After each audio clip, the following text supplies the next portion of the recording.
Ähliňize salam. Gıdıklı kanalına hoş geldiniz.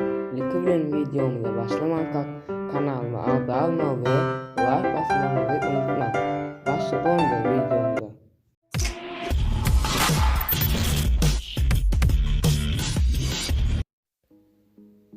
En kızıklı videolarımıza yetip geldik.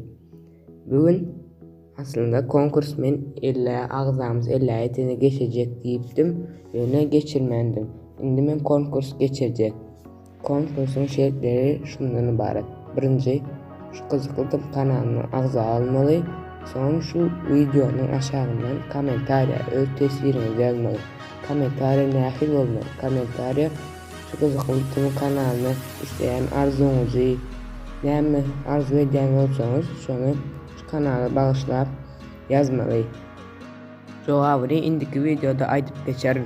Bu cevapların asıl yazan komentaryalarınızı men saylamak onu kompüter arkalı programa üstünden saylanýar. Eger birinize düşüp beýleki bir bayrak düşmese oklanışmak gerekli. Belki indiki konkurslarda vesiraňyzy ýaşaryň başa düşer. Konkursta iki tane adama bayrağı vardır. Onun için kesir köprak yazın. Sağ olun da indiki videolarımızda görüşýänçe.